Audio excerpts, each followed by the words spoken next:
وَمَّهَّدتُّ لَهُ تَمْهِيدًا، جب مال بھی ہو اولاد بھی ہو تو پھر تو راہیں بہت فراخ ہو جاتی ہے ترقی کی نا، مزید راہیں فراخ ہو جاتی ہیں۔ تو مہت لہو تمہیدہ، ہم نے ان کے لیے خوب راہ ہموار کر دی، جدھر چاہیں وہ اپنے کاروبار پھیلا لیں اور جدھر چاہیں اپنے کوٹھیاں اور قلعے بنا لیں اور جدھر چاہیں اپنے غلے کا ایک اور وہ بنا لیں اور جدھر چاہیں جو کچھ چاہے اس زمانے کے لحاظ سے جو ترقی کے لوازم تھے وہ جہاں چاہے پیدا کر۔ ثم یتبع نذیر، پھر وہ متوقع ہے کہ میں اور بھی کروں گا۔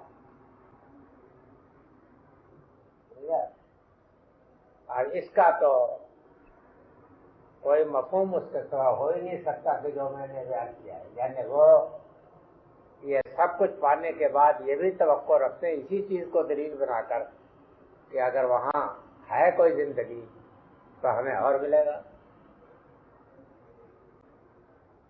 اس لیے کہ اگر یہ معنی نہ لیے جائے تو یہ بآیت کا کوئی مفہوم نہیں بنتا، یعنی یہ سب کچھ میں نے دیا ہے اور وہ توقع رکھتا ہے کہ اور بھی دوں گا، تو یہ توقع تو رکھتے ہیں سب،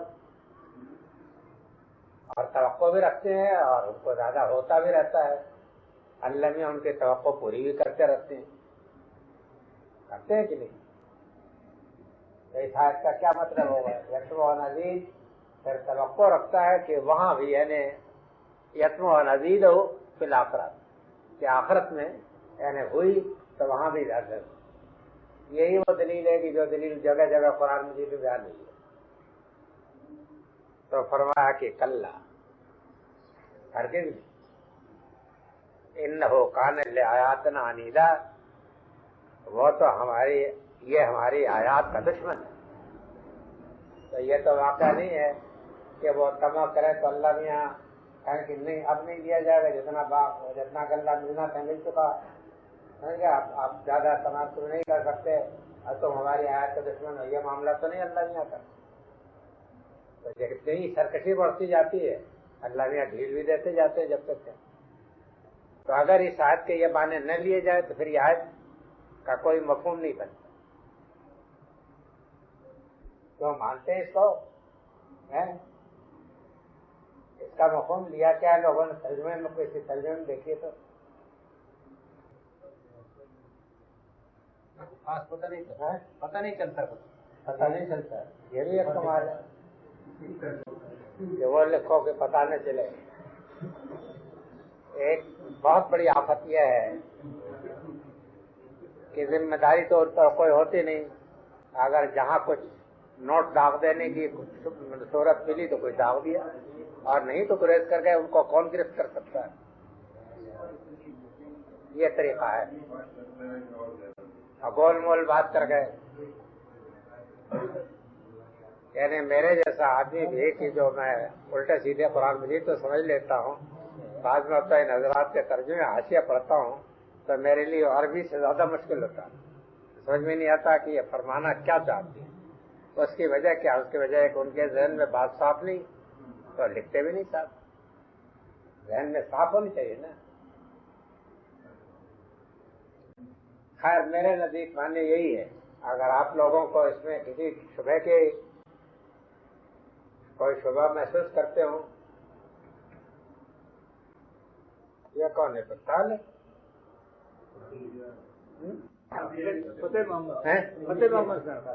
انگریزی میں، کہ انگریزی میں ترجمہ جو کرتے ہیں تو وہ یہ پکتال وغیرہ کا ترجمہ سامنے رکھ کر کے وہ کر دیتے ہیں، آپ کا مطلب کچھ، ان کا مطلب کچھ، ایک بم دو ہوا ہے۔ یعنی میں نے یہ دیکھا ہے کہ وہ الگ آتے ہیں۔ پکتال کا ترجمہ بیداری کو ہے، پکتال جو ہے نا وہ ٹھیک ہے، یعنی اگر کوئی نہ جانتا ہو تو اس کو غلط فہمی ہو سکتی ہے، لیکن یہ جان لینا چاہیے کہ بیداری کا ہے، تو وہ چیز جو ہے نا صحیح تھی۔ اور باقی ترجمے جو ہیں اس مشکل کو میں نے محسوس کیا ہے کہ میں نے بعض جگہ اپنے ترجمے کو اپنے اس کو دیکھا نا کہ کسی نے ترجمہ انگریزی میں کیا ہے، جن کتابوں کا انگریزی میں ترجمہ ہوا ہے، تو میں نے کچھ ترجمہ کیا ہے اور انہوں نے کچھ ترجمہ کر دیا ہے. اس کی وجہ یہ ہے کہ ان کے لیے ترجمہ مشکل تھا. انہوں نے کہا کہ چلو کیا کرایا ہے. اب نتیجہ یہ ہوگا کہ میرا جو دعویٰ وہ ثابت نہیں ہوتا. اس مصیبت کا آپ کیا علاج کریں گے؟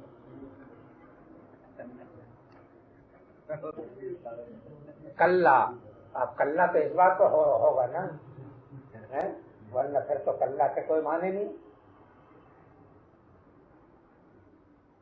اس لیے کہ اور کانا جو ہے مولویوں کی زبان میں سمجھیے کہ کانا جو ہے تامہ ہے، یعنی تھا کے معنی نہیں بلکہ ہے کے معنی. جیسے کان اللہ علیم حکیمہ ہے نا، تب اس کا ترجمہ یہ تو نہیں ہوگا کہ اللہ تھا علیم حکیم، وہ تو اب بھی ہے. تو کانا جو ہے یہ اس معنی میں بھی آتا ہے اور زیادہ اس معنی میں آتا ہے. تھا کے معنی میں یوں ہی ہے، آتا ہے اس معنی میں بھی، لیکن کوئی ضرور نہیں. انہو کان کلا انہو ہرگز نہیں ہے، ہرگز یہ اس کی توقع بالکل خام ہے، یہ ہرگز نہیں ایسا ہوگا. کیوں؟ اس لیے کہ وہ ہماری آیات کا دشمن رہا. تو جب ہماری آیات کا دشمن رہا ہے تو یہ کیسا ہو سکتا ہے کہ یہاں بھی اس کو ملے؟ اگر یہاں ملے تو اس کے معنی ہے کہ محسن و مسیح یعنی نیکوکار و بدکار دونوں اللہ میاں کے ایک ہے.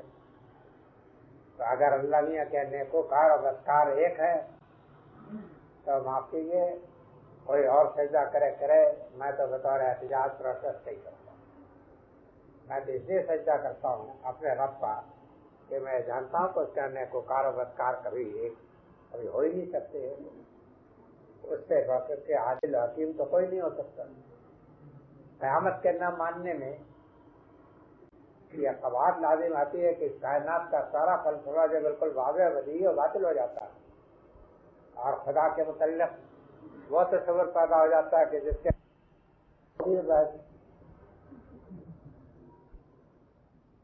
انہو کان لآیاتنا عنیدا سورہقہ سعودا، یعنی بہت یہ سمجھا ہے کہ یتم و نذیر اور میں وہاں بڑی سخت صفائی چڑھاؤں گا. کیوں؟ اس میں بھی ایک بڑی اہم حقیقت چھپی ہوئی ہے. میں نے کسی دن ذکر کیا ہوگا نا کہ جس طریقے سے کہ سڑکوں پر بنا دیتے ہیں رفتار روک، اسی طرح سے اللہ تعالیٰ نے راستے میں عقبات ڈالے بدی کے لیے. تو طمع و رغبت بھی ہے اور نیکی کے راستے میں عقبات رکھے، یعنی ایسے نشیب و فرار ہے کہ اگر کوئی صاحب سچا ارادہ نہ رکھتے ہو، عاشق صادق نہ ہو، تو وہ ان عقبات کو نہیں پار کرتا. وہ فلق تحمل اقوا والی آیت میں انہی عقبات کی طرف اشارہ ہے. یہ ٹھیک ہے نا؟ یہ بات یہ تو ثابت ہے. یہ عقبات جو لوگ کی یہ عقبات جو ہے یہ نفس کی طرف سے، نفس کے خواہشات کی طرف سے، طمع کی طرف سے، حرص مال کی طرف سے، زندگی کے معیار کو بلند کرنے کا تنافس جو ہے اور مقابلہ، ان چیزوں کی طرف سے آدمی کے راستے میں یہ عقبات ہے. آپ نیکی کا ارادہ کر کے یہ نہیں ممکن ہے کہ اب اللہ میاں کے فرشتے اتریں کہ ہٹو بچو میرا بندہ آ رہا ہے. یہ نہیں. شیطان کو ڈھیل بھی دے دی جاتی ہے، لیکن اللہ میاں باغ رکھتے ہیں اس کے اپنے ہی ہاتھ میں. شیطان کو اختیار تو نہیں دیتے، لیکن جس حد تک اس کو ڈھیل دیتے ہیں کہ وہ آپ کے راستے میں عقبات ڈالے، رکاوٹیں ڈالے، آپ کے نفس میں اکساہٹ پیدا کرے، گرد و پیش یمین و یسار سے آپ کے لیے کچھ مشکلات پیدا ہو. اب یہ ہے کہ آپ ارادہ کر لیں کہ میں تو یہ عقبات ضرور پار کروں گا. آخر لوگ بلند سے بلند چوٹیوں پر چڑھنے کی کوشش میں گر پڑتے ہیں، تو یہ گر پڑنا تو مجھے منظور ہے، لیکن ارادے کو میں فسخ نہیں کرتا. تو اللہ تعالیٰ جو ہے ہر عقبہ کو پار کراتا جاتا ہے اپنے بندے کو. لیکن اگر کوئی صاحب فضردی ثابت ہوئے کہ یہ تو بہت کٹھن چڑھائی ہے، تو پھر یہ ہے کہ وہیں سے ان کی آزمائش ہو جاتی ہے اور کہہ دیا جاتا ہے کہ آپ سیدھے سیدھے واپس جائیے اور وہاں سے پھر سفر شروع کیجیے۔ اگر پھر ہمت ہار گئے تو پھر وہی ہوتا ہے، پھر نہیں چل سکتے پاس۔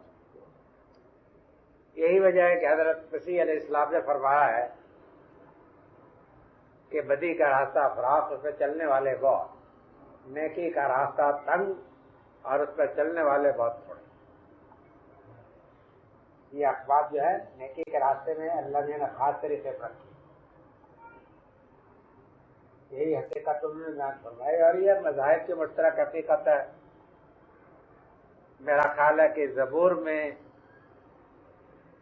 تو اس خوبی سے ہی حضرت داؤد کی اس میں مناجاتوں میں بیان ہوا ہے کہ اس کے بعد انہوں نے کوئی کسر نہیں چھوڑی ہے، اور تجربے سے بھی یہ بات معلوم ہوتی ہے کہ یہ اخبار قدم قدم کے اوپر ہیں، تو اس لیے ہٹو بچوں کی توقع نہ رکھیں کہ فرشتے اتریں گے۔ اور یہ بات بھی ہے کہ اس میں تدریج ہے، جتنی آپ کی قوت اور ہمت بڑھتی جائے گی اتنی اور ذرا اخبار بھاری، یہ راز بھی ہے۔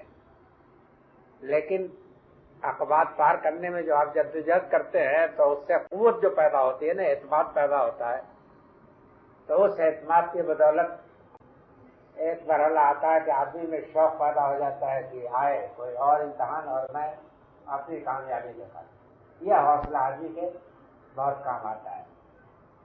لیکن جو آدمی حوصلہ نہ کر سکے تو پھر وہ گھر ہی بیٹھے اس توقع میں نہ نکلے۔ اب اگر آپ نے دنیا میں عقبات پار کیے، اور یہ آپ کو معلوم ہونا چاہیے کہ اللہ تعالیٰ جب آپ کا خالق ہے تو آپ کے حوصلے سے، آپ کی صلاحیت سے مجھ سے زیادہ تو کوئی واقف نہیں ہو سکتا۔ اور یہ وعدہ اس نے کیا کہ من جاہد فینا لنہدینہ سبلنا، جو ہمارے راستے پہ چلنے کا حوصلہ کرے گا ہم اس کے لیے راہ کھولیں گے، یہ ضمانت دیجیے۔ تو عقبات جتنی آپ پار کرتے جائیں گے تو جس طریقے سے کہ یہ امتحان یہاں کا ہوتے ہیں کہ ایک درجہ آپ نے پاس کر لیا تو دوسرا درجہ آتا ہے، ذرا اس سے اور بھی مشکل ہوتا ہے، تیسرا آتا ہے، اسی طریقے سے اللہ تعالیٰ کے آگے، اور یہ مرتے دم تک رہتا ہے۔ شکل بدل جاتی ہے لیکن مرتے دم تک یہ رہتا ہے۔ یہ زندگی جو ہے یوں سمجھ لیجیے کہ بلوغ اور رشد کے بعد سے آدمی کا یہ امتحان شروع ہو جاتا ہے، اور پھر مرتے دم تک یہ امتحان ہوتا رہتا ہے۔ اسی کو اللہ نے کہا ہے کہ خلق تحمل اقوا، کہ میں نے یہ دیا یہ دیا یہ دیا، لیکن اب یہ ہمت نہ کر سکا کہ اس راستے کے عقبات کو پار کرے۔ سمجھ گیا؟ مثلا مثال کے طور پر یہ ہے کہ اس کے لیے واجب تھا کہ غلام آزاد کرتا، یہ کرتا یہ کرتا، یا لوگوں کو غریبوں کو کھانا کھلاتا، اکبر اقوا یا تعاون سی یومن ذی مسغبہ، یتیم ذا آتا ہے نا، یہ کرنا تھا، بلکہ وہ سب فیض کے بیٹھ گیا بالغنج بن کر۔ تو نتیجہ یہ ہے کہ اب یہاں آپ نے جو عقبات نہیں پار کیے تب وہاں پار کریں گے۔ اس لیے مفسرین نے یہ بات جو لکھی ہے ٹھیک لکھی ہے کہ دوزخ کے اندر ایک ایسا پہاڑ ہے کہ جس پر چڑھائی ناممکن ہے، وہ چڑھنا پڑے گا۔ یعنی یہ بات غلط نہیں ہے، ان لفظوں میں نہ صحیح، اس کا مفہوم یہ ہے کہ بہرحال یہ چڑھائی کرنی پڑے گی وہاں، اور وہاں کی جو چڑھائی ہوگی تو اس چڑھائی کے متعلق تلمیہ کی کوئی ذمہ داری نہیں ہے کہ وہ سہارا دے۔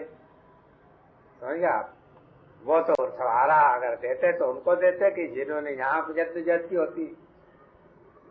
وہ چڑھائی اور بھی سخت ہوتی جائے گی یہاں تک کہ آپ چڑھیں گے اور گریں گے اور چڑھیں گے اور گریں گے اور چڑھیں گے گریں گے، نہ چڑھنے سے بچ سکتے نہ گرنے سے بچ سکتے۔